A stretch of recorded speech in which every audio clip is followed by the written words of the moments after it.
Hello, hello, and welcome to WarCrafters, powered by ohmtown.com. Today is May 11th, 2024. It's Season 1, Episode 8. Today we're going to be talking about upcoming VR games. Sony doubles down on Helldivers 2. Game Mandela effects. Activision Blizzard patent infringement. Animal Well, the latest hotness. The best indie games. Summer 2024 gaming showcases, of which Mayor Watt will be reviewing and hanging out and talking about. The best vampire games, physics-based vehicle destruction, and the best tower defense RPGs. I am Mayor Watt, that is ohmtown.com, and all around us is the ever-present sentient AI from the future. Good evening, hometown citizens. Welcome to WarCrafters. I almost ended the stream just now. Everything is powered by ohmtown.com.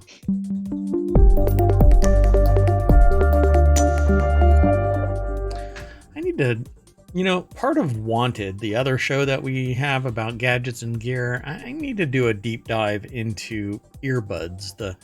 I need to get the little inserts, right? The little things that you put in your ear. I need to figure out ones that will stay better than, and I think the only ones that are like guaranteed to stay are the ones that are custom made to form fit to your ear. They have to be, because otherwise, if they're not fit to the right ear size or shape, then they're either going to be too loose or they don't fit and then they fall out.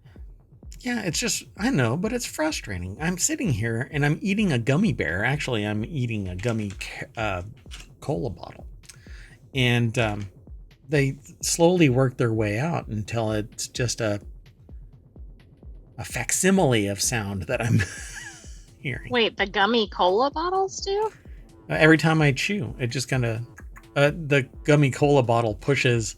See, it's really hollow in there and it just kind of goes out to the edges when I swallow. It made it sound like the cola bottles were the things that were moving around. Well, I learned from past experience not to put cola bottles in my ears. All you hear is the ocean. It's weird, so I don't know what they do with that. Be careful out there, kids. I once was in a hospital when a mom came running in screaming that their baby had stuck a peanut up their nose.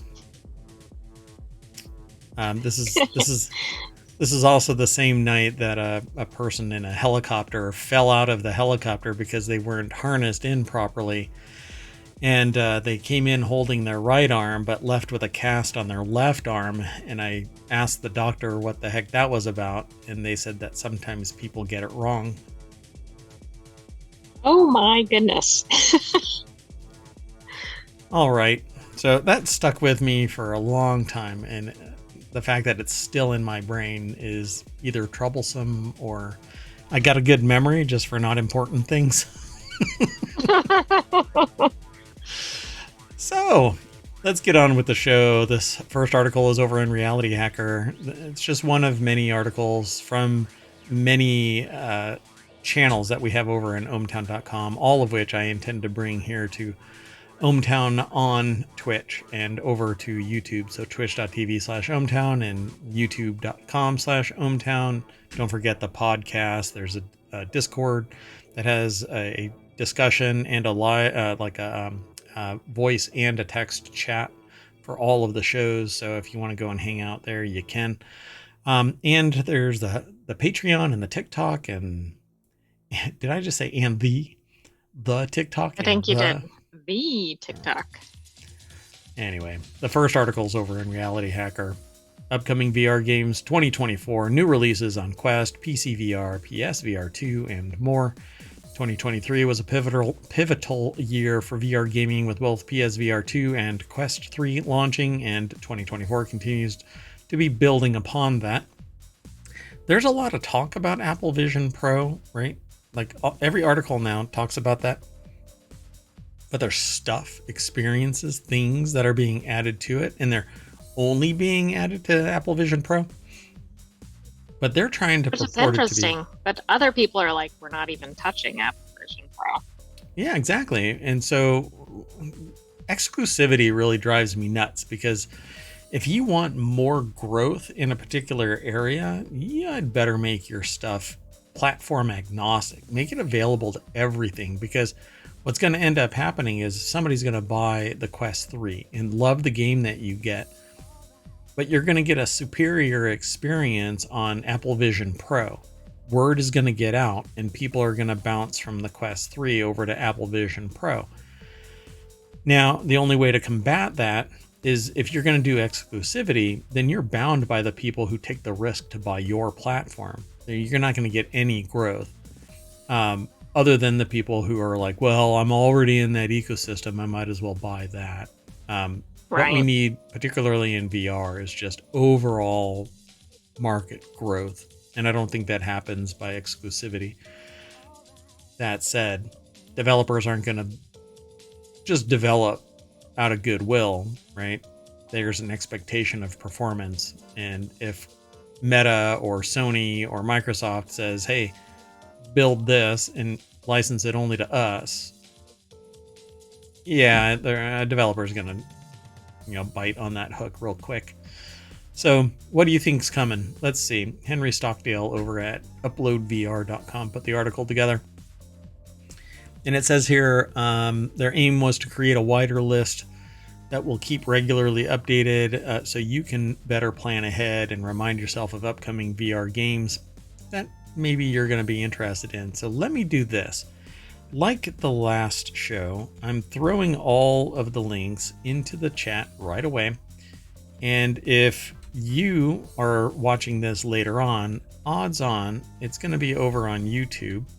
Although it's probably going to end up there tomorrow. I have mayoral duties that I need to attend to tonight, but these show notes will be available over on YouTube and in the podcast versions of all of these shows. Although, yeah, maybe I can get this done tonight. We'll see.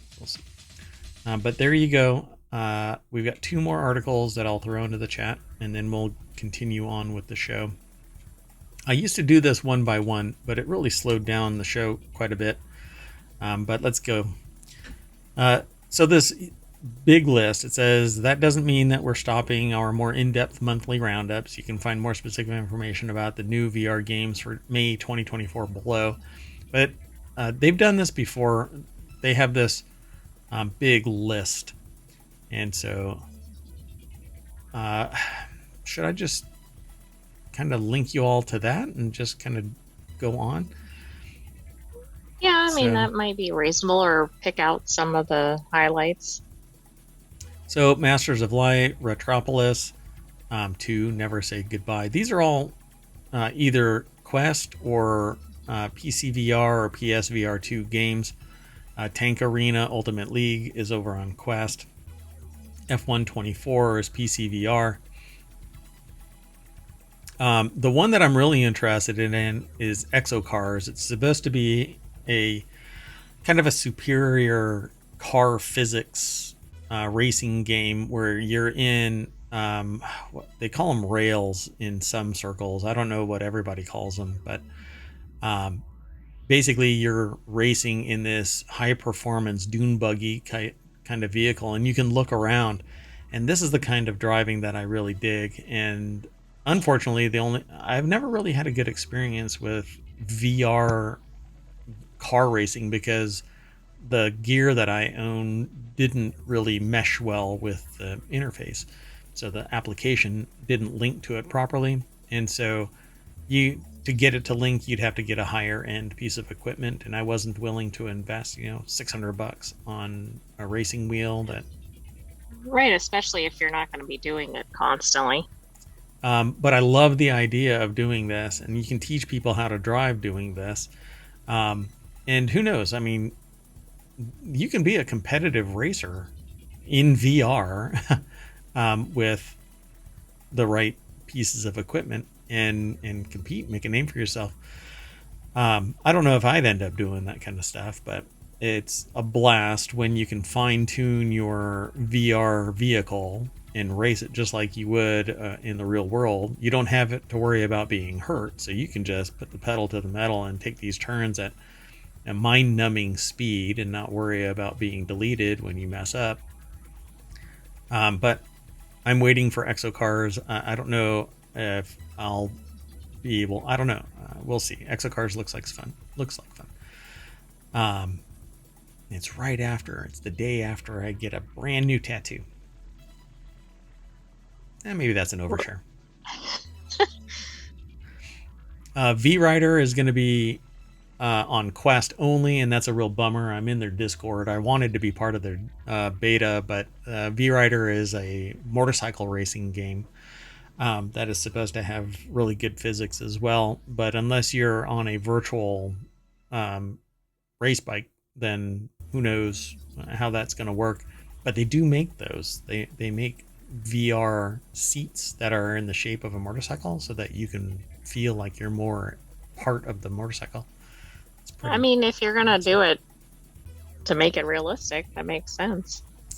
Spin Rhythm XD, Swarm 2, then a whole bunch, man. Q2 2024.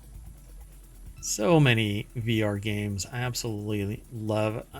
So I've been saving up a bunch of games, and I want to do more. Like last year for my Summer of Stream, I tried to do more VR, but kept getting pulled away. But hopefully this summer I'll be able to spend more time playing games. Although I know I have some mayoral duties that I really have to attend to. Black Forge VR sounds good, but I haven't actually seen much. Wanderer, and then it says summer 2024 or Q3 of 2024. It just goes on and on. So, and again, these are all VR. So when somebody says, well, there really is no market for VR, they are patently wrong. All right, this says otherwise. Maybe that was the case 10 years ago or something. Yeah. Demio Battles is only on PSVR, which is real pisser. I hope that it comes to Steam. I have Demio. It's basically a VR tabletop adventure game, but not like it's not one that you manipulate as part of playing Dungeons and Dragons. It is you move pieces around strategically to play the game. It's a lot of fun. So Exocars is down here again. So we'll keep an eye on all of these things, and we'll report out new releases in VR, not just for WarCrafters, but like Reality Hacker. I'll probably have articles when something big drops. But in the meantime, let's keep on going through the articles. This next article is over on the WarCrafters channel. Sony doubles down, removing Helldivers 2 from sale in 177 countries and territories that can't access PSN, while Arrowhead CEO says, I don't have the final say. And people are actually requesting and getting refunds because they changed the contract. And if, frankly, it's a live service issue, and that's stop killing games. Yeah. So what ended up happening was Sony basically said, okay, everybody who paid this and love Helldivers and invested hours and hours and hours, hundreds of hours people have played Helldivers, you now have to have a PSN account. Well, there are many countries that don't have the ability because the administration doesn't allow you to have a PlayStation account. You can play a computer game, but you're not allowed to create an account. So even as members of Helldivers Studio Arrowhead Games said that discussions around Sony's controversial PlayStation Network sign-in requirement for Helldivers 2 on PC is still ongoing, it looks like the publisher is doubling down on the move, halting sales in the game in countries where it doesn't offer the service. Since this is May 5th, right? So this is the beginning of the week. I don't know what has actually transpired. So 211,000 negative Steam reviews and counting for the former People's Champion of 2024. People used to be screaming positive about Helldivers. It never lowered in price as far as I watched it, and I've been chomping at the bit to buy this, but I can't justify the price, even with all of the fun, because it's kind of grindy. You do the same thing over and over again and get better, but isn't it one of the hottest games currently. Like, the timing of this is really bad.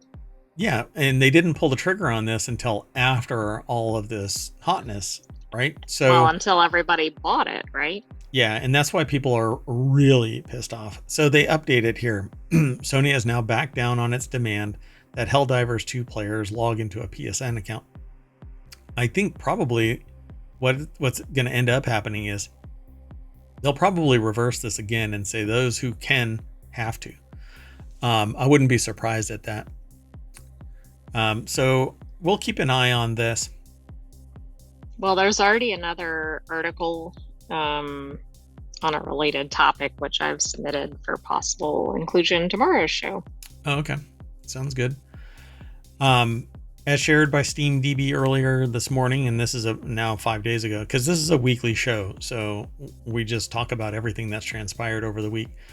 Helldivers 2 has been removed from sale on Steam in 177 countries and territories. Japan seems to be on the list as an outlier, with the game being replaced by a different version in the country, seemingly due to localization reasons.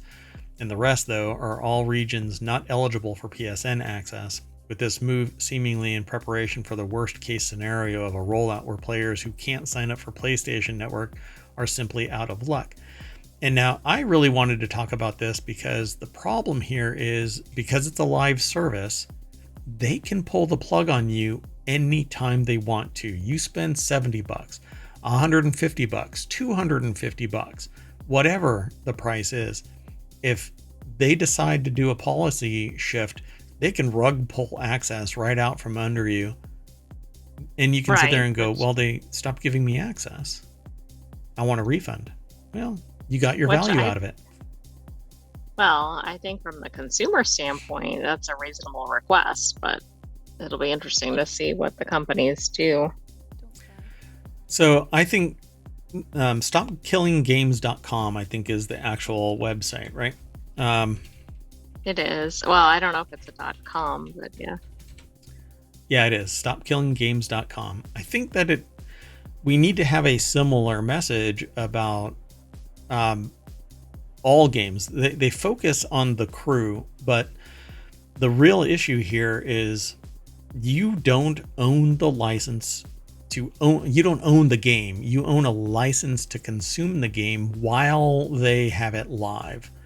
You pay $70. Back in the day, you used to own the physical product. You could sell it to somebody else, give it to somebody else, burn it as an effigy of your hate. Whatever it is, it was yours. Here in the States, we had a concept called first sale doctrine, where we could sell whatever it is that we purchase. But that is now gone. And even the terms of service and other terminology sits there and says that you have a perpetual license. And this goes for anything that you've purchased electronically. You don't own it.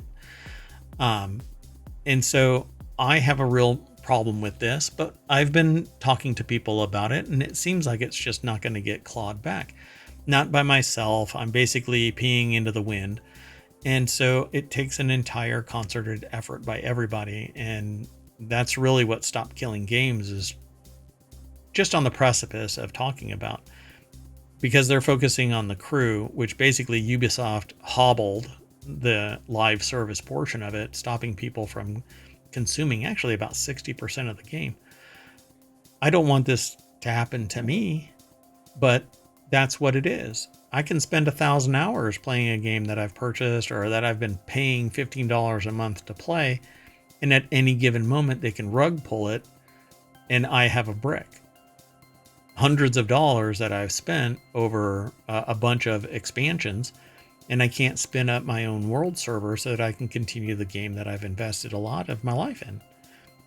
So I think more discussion needs to be had, and it needs to be a little bit more vociferous, a little bit more overt, and not a bunch of people just kind of standing around like this going, this is wrong. But a whole lot of people that spend $60 are eclipsed by one lobbyist getting regulatory capture of a senator that says, well, a live service is a service and you don't have to pay for it. But, people want to enjoy their free time. Right. So, Anyway, so we'll talk about this as time goes on, because I'm sure that this is not going to be the end of Helldivers 2 in the Sony dynamic. What is that number accurate? 211,000 negative Steam reviews? Yeah. That's pretty impressive. I mean, but that's good, because I think it takes a lot of people complaining about this to have anything change. So, to give you the full amount here, there are, oh my goodness, hold on. There are 225,865 negative reviews, but 626,000 positive reviews. But I would love to know, we don't need to on this show, but I would love to know the timing of those. So, for example, for the 600 and some thousand before this change, and then the 200,000 plus right after the change. May 2nd was the downvote bomb. So yeah. And then May 3rd, 4th, 5th, and then it kind of lightened on the 6th. They made a switch, and that's when the positive reviews came that same day. So the 6th is probably when they actually flipped that switch. Interesting, right? So there you go, folks. That downward pressure, I should say upward pressure, because they are the ones with the bargaining power. But when a union of people all speak as one, that's how you affect change, because you're not going to get it back by goodwill. It's too profitable. And so they don't care until it really hurts them.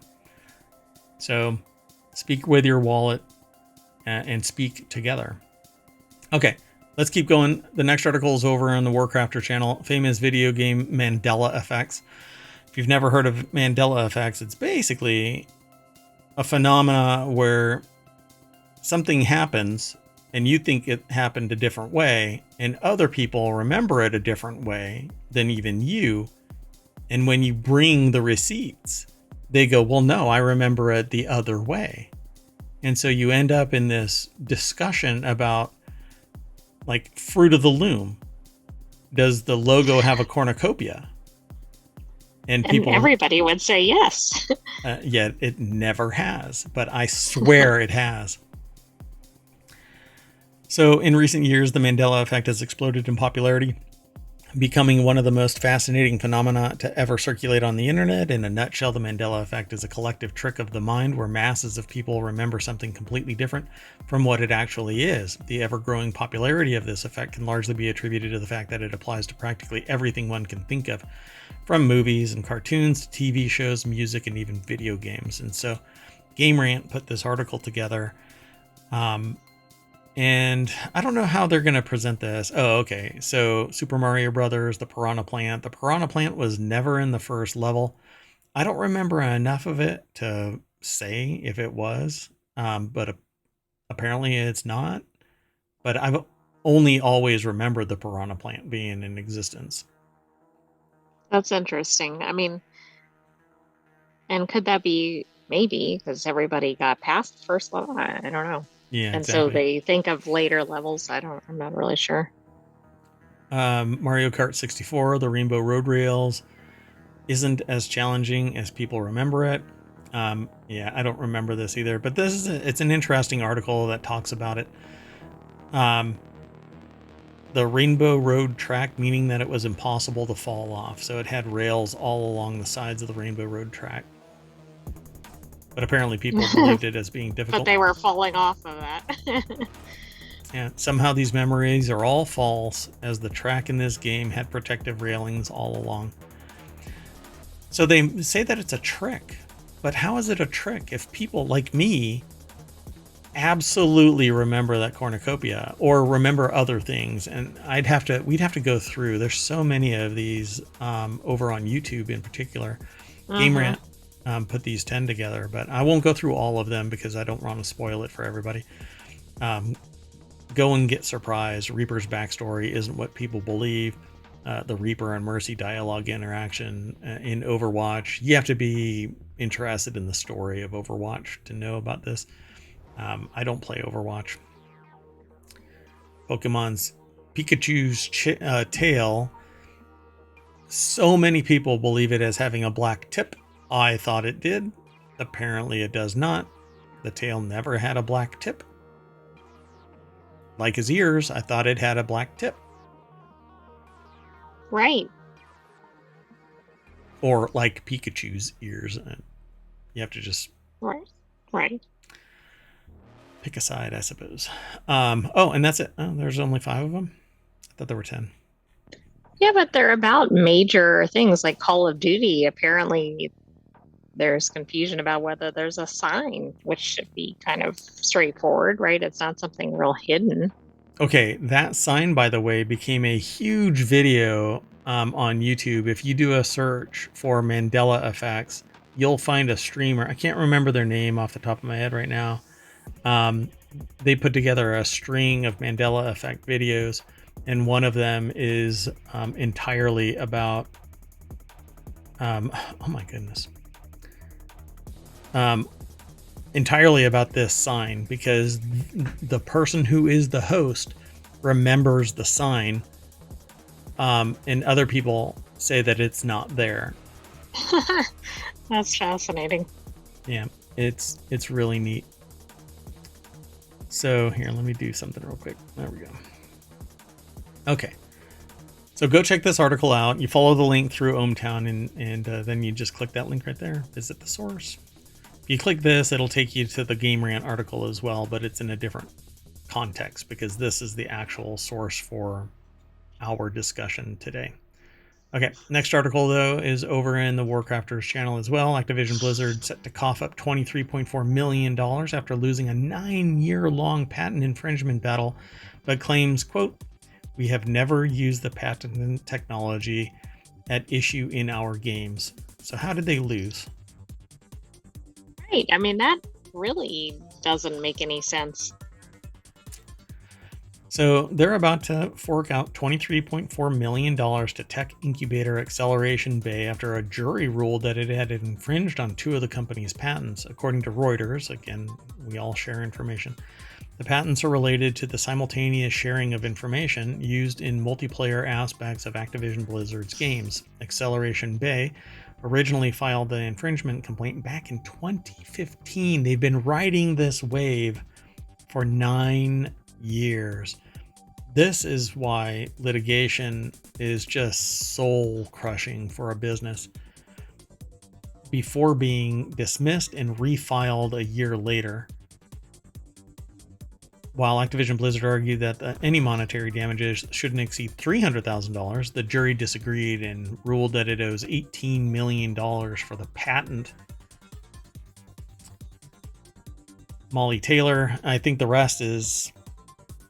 Well, I don't know how they got to 18, but let's find out. Let's see. Molly Taylor over at PCGamer.com put this article together. The deck statement says it was first sued by tech incubator Acceleration Bay in 2015. I guess it persisted for the last 9 years, chasing after this. I don't know. And isn't, I don't know, in a software environment, wouldn't it be relatively easy to determine if the same technology was used? I know some things are nuanced, but let's assume it's like a specific set of code or a specific feature or something, right? Somebody could look at that and say yes or no. Well, they would have to look at the source code. They would have to look at the deployment, because there's myriad way to do the same thing. It says, while Activision Blizzard argued that the monetary damage shouldn't exceed $300,000, the jury agreed, reaching $18 million for patent infringement in World of Warcraft and another $5.4 million for Call of Duty Black Ops, so $23.4. Acceleration Bay lawyer Aaron Frankel said the team was thrilled to get this case to trial after 9 years, but well, I guess it's done. While we are disappointed, we believe there is strong basis for appeal, which, there you go, it's going to be another 3 years. We have never used the patent technologies at issue in our games, so I don't know how it's not demonstrable as such. If you show up with code, though, that doesn't invalidate the claim. All that shows is that you're cognizant of the claim and you didn't show the patented technology deployed. Right, right. No, I get that. But if they I guess it show, depends on what their specific infringement claim is, right? Like what was actually used or what was alleged to have been used. yeah, and this is another lawsuit for them. It settled in December 2023. It settled the 2021 California civil rights lawsuit for $54 million about frat boy culture and breeding ground for harassment against women. Yeah, pretty amazing stuff. I'm going to have to do a deeper dive into this one because I don't know exactly what technology. If you're in chat and you know about which technology, that would be great if you dropped it in there. But it says in a statement to Law 360, the publisher said that while we're disappointed, we believe we have a strong basis for appeal. Like I said earlier about that, they're going to be spending another 3 to 4, maybe 5 years in appeal because it's going to be going back and forth as to what you can't prove a negative. So if I keep saying I didn't do it and you keep referencing, self-referencing information, then I'm going to be guilty until forever. If they say it, and how can they demonstrate it? Well, that's the thing. Like, I get that they state it, but what is the evidence that they're actually doing it? Yeah. And I mean, from acceleration bay's standpoint, right? Like, what information do they have to show that they are actually infringing? Let's see. Sorry, if you can hear me typing, there you go. It's because I'm doing it live. So, uses different network tech in its games. That's what it's saying. So there's some networking code that infringes acceleration bay's online multiplayer networking. It's probably the syncing technology. I wouldn't be surprised if that's what it is. So there's a phasing technology that World of Warcraft uses, that when you complete a certain something, you phase into the existence of other people that are in the same phase. I wonder if that's it, because it was a unique technology that changed kind of the nature of adventuring in the World of Warcraft. Yeah, I can't find anything directly about it, so I'll follow up and see what we can find. Not a big deal. Let's keep going.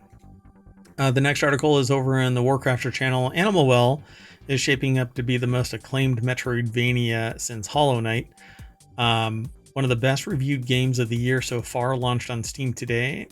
In his 90% Animal Well review for PC Gamer, Sean said that the 2D Metroidvania may go down in history as one of the greatest. And let me just pull up. As one of the genre's best. Yeah. So let me pull up Animal Well. It's actually on sale right now. It has a 96% rating out of 2,580. It's rated as overwhelmingly positive, which is probably the highest I've ever seen. Maybe only, let me see, because Cyberpunk 2077 made a real hard flip and came back. Yeah, it's at 95 out of 7,000 reviews. And it had a real bad review in its initial deploy, but let me see. Let me pull up Animal Well again. So yeah, 96. That's probably the highest that I've seen of any game. And people are raving about it. It's not my style of game, but it's like a side-scrolling puzzle where you have to do certain things and defeat certain monsters and accomplish certain things so that you can keep on going to figure out what the hell is really going on. So Games Radar gave it 4.5 out of 5, an endlessly inventive Metroidvania with unfathomable depth. I'm astonished by it. cavernous and unpredictable. It'll transform you from a simple egg person into a paranoid note-keeping conspiracy theorist. So it's very engrossing, apparently. Tyler Wilde over at PCGamer.com put the article together. And the deck statement says the secret-laden indie platformer is receiving high praise from critics and now Steam users. I might have to get this for a couple of people here in ohmTown to see if they dig it, because Hollow Knight is kind of a favorite, so we'll have to see. Animal Well was made by solo indie developer Billy Basso, who says he spent nearly 7 years on the project. It's also the first game published by Big Mode, a company founded in 2022 by married YouTubers Jason Video Game Donkey Gastro and Leah B. Gastro, with an aim to publish some of the very best games out there, and they're freaking crushing it, apparently. Again, it's 10% off from $25 to $22.50. When he announced the venture, Donkey emphasized his record of trashing soulless cash grabs while lifting up indie games like Hollow Knight and Celeste, saying that he only wants to work with the most passionate and creative people out there. It's only one game, but so far, so good. Interesting. Yeah. Pretty amazing. So far, everybody that I have seen playing this game have loved it. And I'm going to click on it, and I don't know who it is that would say that this is not worth it. But there's 2,568 positive reviews and 89 negative. So you might want to check out your life choices if you think that there's something negative about it. But not everybody, I guess you can have a 4% rate is correct and 96% is wrong, right? I guess it's hard to come up with. I think, yes, that does exist, but it's unusual. Talk about swimming against the tide. Yeah. All right. There's not much more to say about this other than go check it out. I don't think that you'll regret it. But definitely go and check it out. Watch some people that have streamed it over on YouTube or here on Twitch. I don't know how popular it is on Twitch, but I know that it's up and coming. So more people will start playing it as more people talk about it. So, and it'll go viral. So if it isn't already. Let's keep going though. The next article's over in WarCrafters, the best indie games of 2024 so far. What do you think is going to be on it? Mm-hmm. Animal well, Well? It's got to be Animal Well. And let's find out. So, hold on. Are these all of it? Is there a slideshow or something? That's interesting. It says the best indie games. So independent studios continue to create innovative, expressive video games across all genres. You may not have missed the surprise breakout hit from independent studio Palworld from Japan. That's weird. From independent studio Palworld? No, the game is called Palworld and it's from Japanese studio Pocket Pair. There are plenty of games out there. Let's see, everything from Metroidvanias like Tales of Kenzera Zao, and which is an action adventure that takes on grief, and Balatro, a wacky take on poker that'll keep you convincing yourself you'll only play one more round. By the way, the person who wrote Balatro didn't know how to play poker. Basically, they boned up on how to play poker and built a game that's based on poker.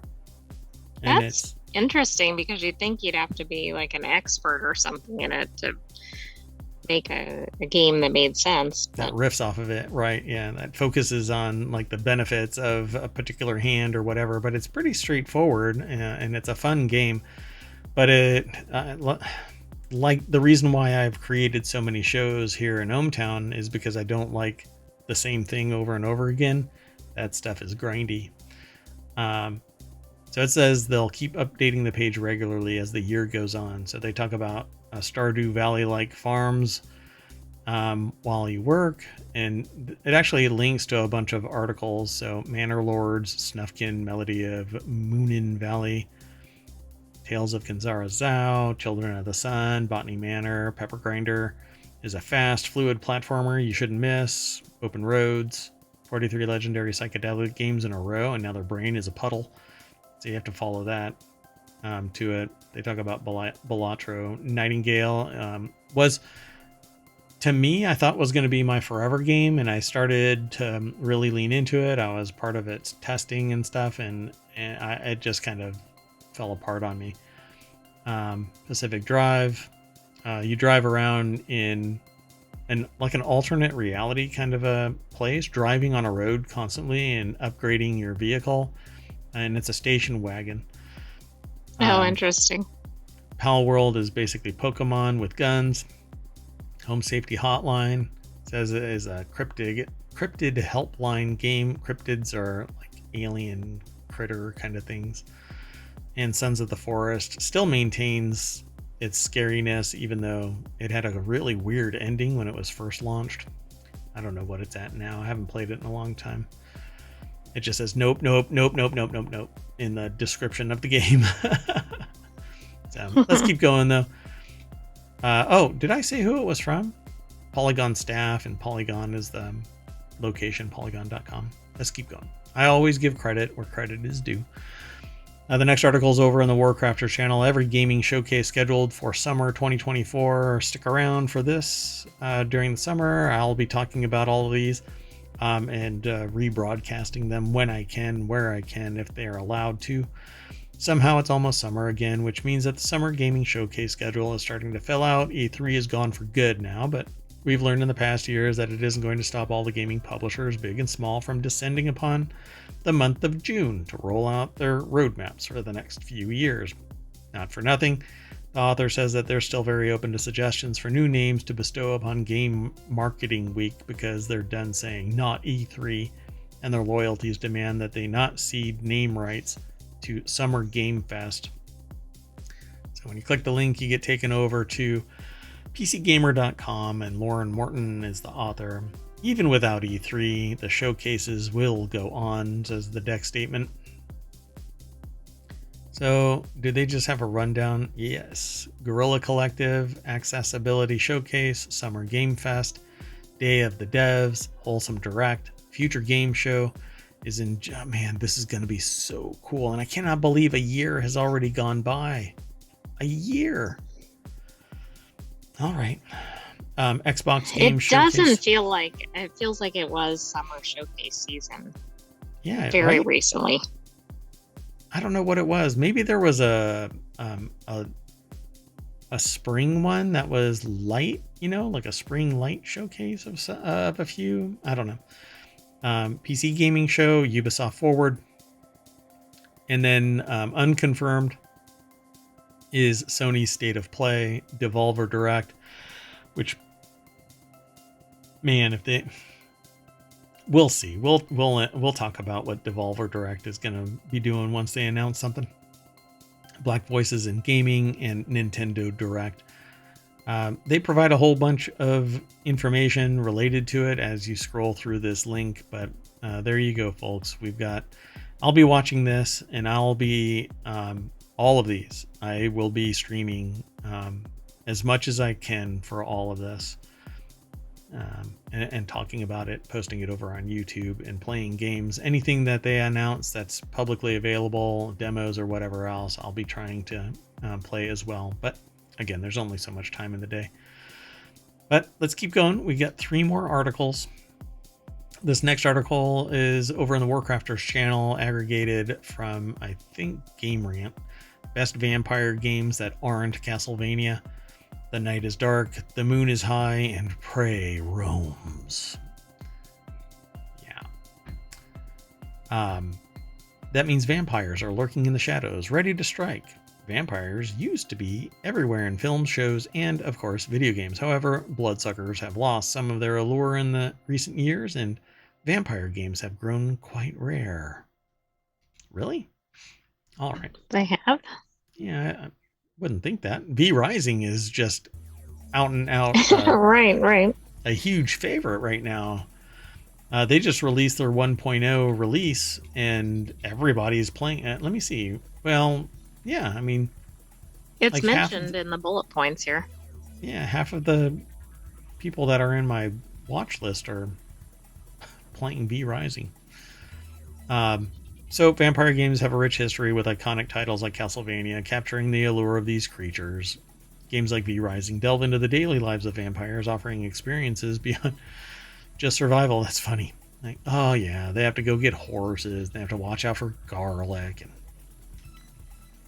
wolves and building a castle keep and all of that kind of stuff. Ugh, so tedious. Blood Rain, Legacy of Kain, The Dark Watch are standout titles of the vampire gaming genre, blending lore and stylish gameplay. That's all their takeaways, but let's see here. The best vampire games. Vampire Hunter D. It says it has a hunter score of NA. Alright. Well, it's 24 years old, based on the popular IP of the same name, Vampire Hunter D. It's the IP they're talking about, though, is comics, anime. Oh, okay. So once players get over the janky controls, they'll have a great time with the game. That takes no prisoners. Even survival genre veterans will find the game pretty challenging, and players must come to grips with the game and how it works to even stand a chance of making it to the very end. I like to watch people playing these kind of games because I do not have the tenacity to sit there and die and walk back and get my corpse and die again and walk back and get my corpse.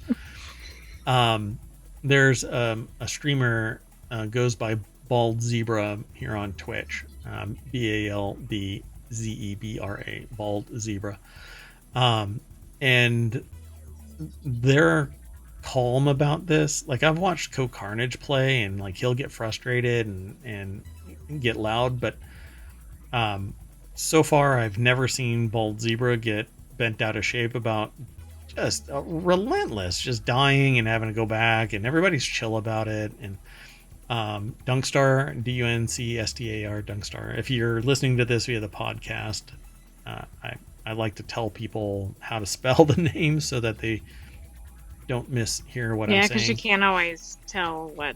Yeah. There's And too not many everything. alternate spellings. Not everything is in the show notes, but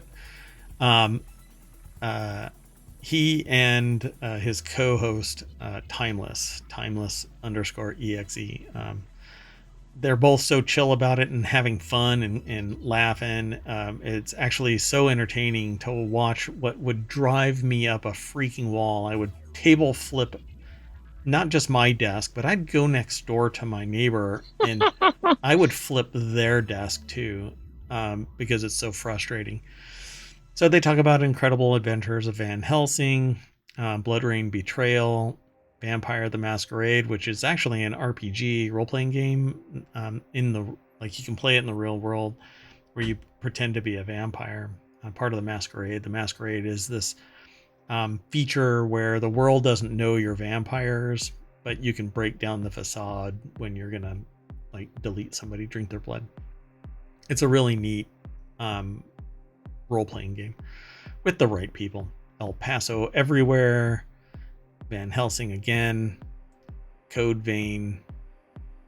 I mean, Sims. there's more than I realized, I have to say. It's weird though. The Sims 4 Vampires is number 8 on this list, but it's just like an extension to The Sims. Like they were stretching to find enough. Blood Rain is number 9, and number 10 is Legacy of Kain Soul Reaver 2. Yeah, a lot of people talk about that, but it's from 2001, so... Oh, there's more. Legacy of Kain Defiance. Is there more? Oh my god, how many were in here? 25, I think, right? Yeah, I'm not going to go through all of these. I'll tease you. I'll tease you. Y'all can go and check out the rest of these. In fact, I'm not even going to scroll back up. I'm almost there, but anyway. These are neat, and if you're interested in this kind of thing, then go and check it all out. But I largely don't stay in the past in terms of games and things like that. I stay in the past for other things, but not games. I keep moving forward. But maybe I need to apply that logic to other things. All right, let's keep on going. The next article is over on the WarCrafters channel, a physics-based vehicle destruction game that the author has been waiting for 2 years. Just hit 1.0 with a full campaign inspired by 1997's Blast Corps. The author says that they're a simple man. You put a physics-based vehicle destruction game in front of them, and they're likely to gobble it up. Such was their reaction to Instruments of Destruction when it came out in early access back in 2022. I remember that game. But they held back their hunger for the destruction, instead opting to wait for its beautiful demolition tech to gain some structure. The day has arrived. Instruments of Destruction from one-person studio Radian Games hit 1.0. Hold on, let's see. Instruments of Destruction is a $17 game currently in my wish list. It says break through walls, tear down buildings, and send structures crashing into each other in Instruments of Destruction, a vehicle action game featuring advanced physics-based destruction. So you basically... it sounds interesting. Yeah. Or fun. Yeah. And that, it looks like that's all it is. Oh, I remember playing it. Yeah, there had to have been a demo or something, because I remember playing this. Well, it was in early access in 2022. I wonder if I have that in my library. Let's find out. No. All right. I must not have bought it. So at any rate, it hit 1.0. New to 1.0 is a full 50 plus mission campaign. So now there's some meat on the bone, so to speak, for all those vampires. Morgan Park over at PCGamer.com put the article together. Instruments of Destruction is a solo project from one of the minds behind Red Faction Guerrilla. Basically, you build vehicles so that you can destroy buildings in the most expedited way, in the most comprehensive way. And if I recall correctly, that's how you get your points. So it says 100 plus pre-built, but I thought that you actually get to build them. Dun, dun, dun. Oh, yeah, I don't know. So it says, so far they've been in the seat of a simple bulldozer, a rolly ball with jump and smash buttons, a tractor that shoots explosive cannonballs, and a truck in front of front-mounted saw blades, and a platform that punts entire buildings into the air. There's a granularity to IOD's destruction that immediately makes their brain happy. That's the author. Yeah, $17. Yeah, it's on sale, 15% off, $17. Normally $20. Not bad. Well, and it's nice to see too. It looks like an indie game, so. Yep. Yeah, it looks awesome. One of Instrument of Destruction's other core influences comes from an obscure game or gem. Rare's very first Nintendo 64 game, Blast Corps. Schneider was inspired by the 1997 vehicle Destructathon when designing his campaign, though interestingly, it didn't start that way. He released the IOD in early access 2022. He expected everyone to compare it to another vehicle destruction puzzler, Besiege, which is the one I remember as well. They did, but another game kept coming up to Blast Corps. Dun, dun, dun. Okay, and there's more at this article, but I've given you quite a bit. So we have one more article for tonight, and the last one is in the WarCrafters channel, the best RPGs with tower defense mechanics. So I think this summer of stream, I'm going to be playing these more casual games instead of the hyperkinetic games, which I see a lot of people playing. I don't know. I'm just kind of chill, and I like to play short little stints of games because I just can't find myself spending 8 hours playing the same game. I don't know what it is about me, but I don't know. Anyway, tower defense games seem pretty cool, pretty chill. It's kind of like base building, but it's predicated on the idea of defending your map and then moving on to the next level that might get more complex, or more weapons or whatever.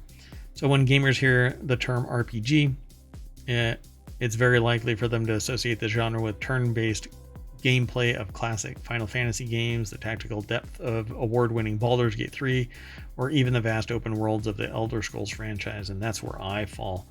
As such, it can be surprising for an RPG to be associated with tower defense, considering the latter focuses on defending locations instead of defeating a great evil across a globe-trotting journey. Well, if you can't go globe-trotting across the world to the adventurer, you bring the adventure to you from around the world. Right, so maybe that kind of sounds like the best combination. Oh, this is interesting. World of Van Helsing Death Trap. Gothic action RPG combines creature slaying and tower defense. Very interesting. It's from 2015. I don't think I've ever even heard of this, but again, that's not saying much. I don't hear about every game, at least not over the years. Now I'm paying more attention to what's going on in the gaming world and bringing all of that news to y'all. So I hope you get a kick out of it. It says technically a spin-off of The Incredible Adventures of Van Helsing. The overall gameplay of World of Van Helsing Death Trap is taken from the short tower defense segment of the former title. Then they just blew it up. Arknights, class-based operators diversify combat options. Players of Arknights take control of Rhodes Island, a paramilitary medical research organization aiming to find a cure for progressive disease oropathy. Then Sanctum 2, and that's more straightforward.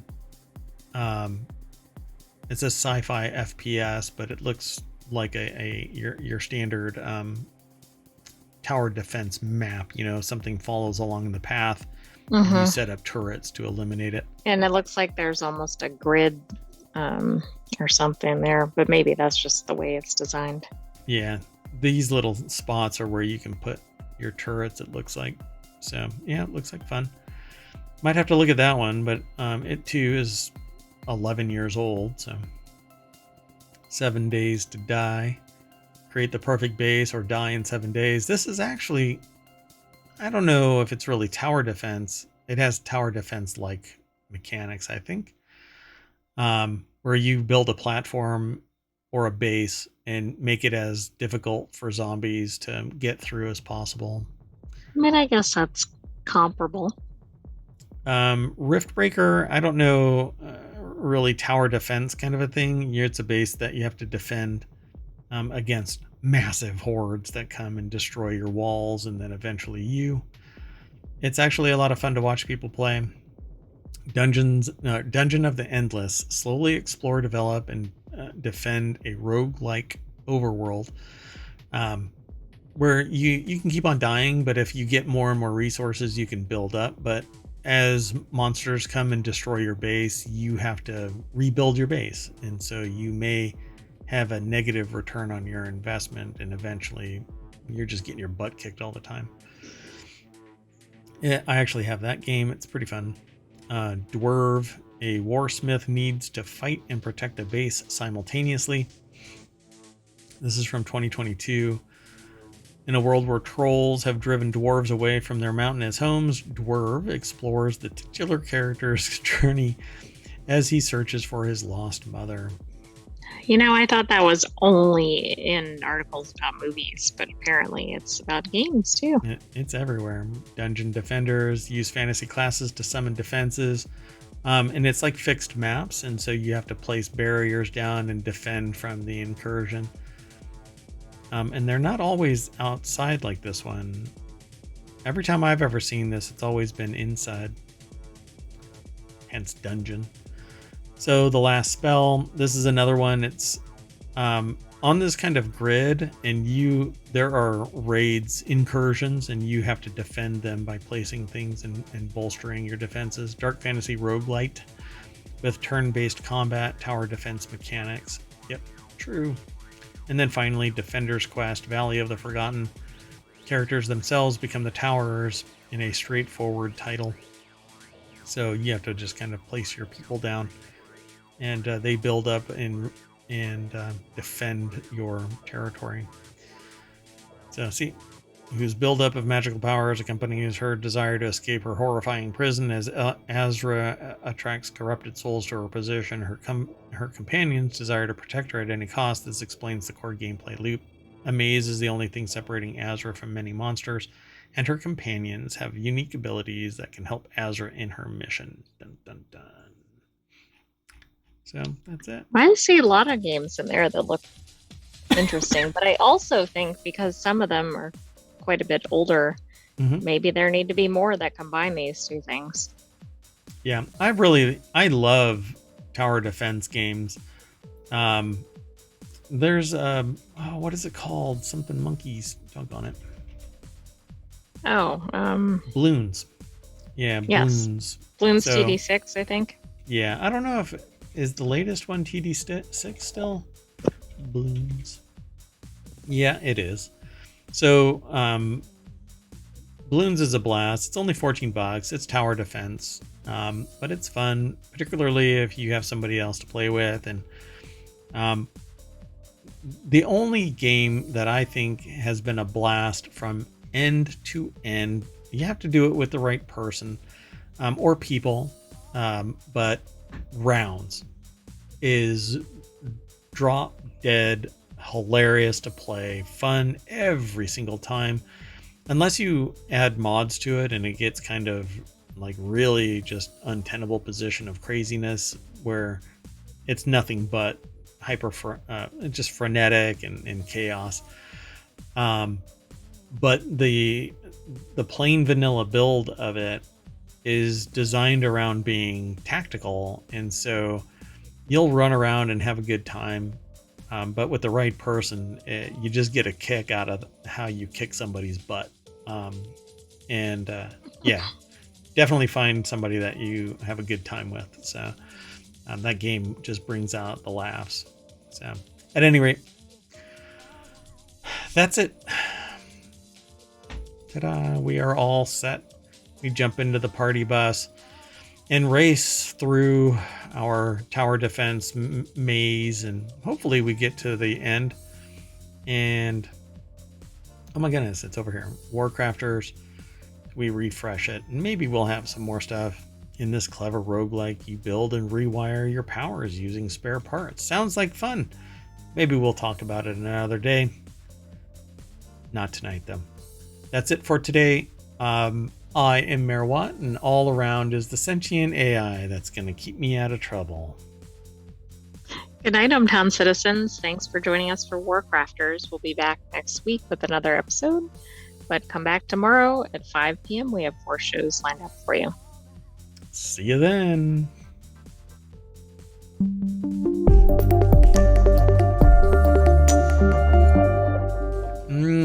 Gummy bear.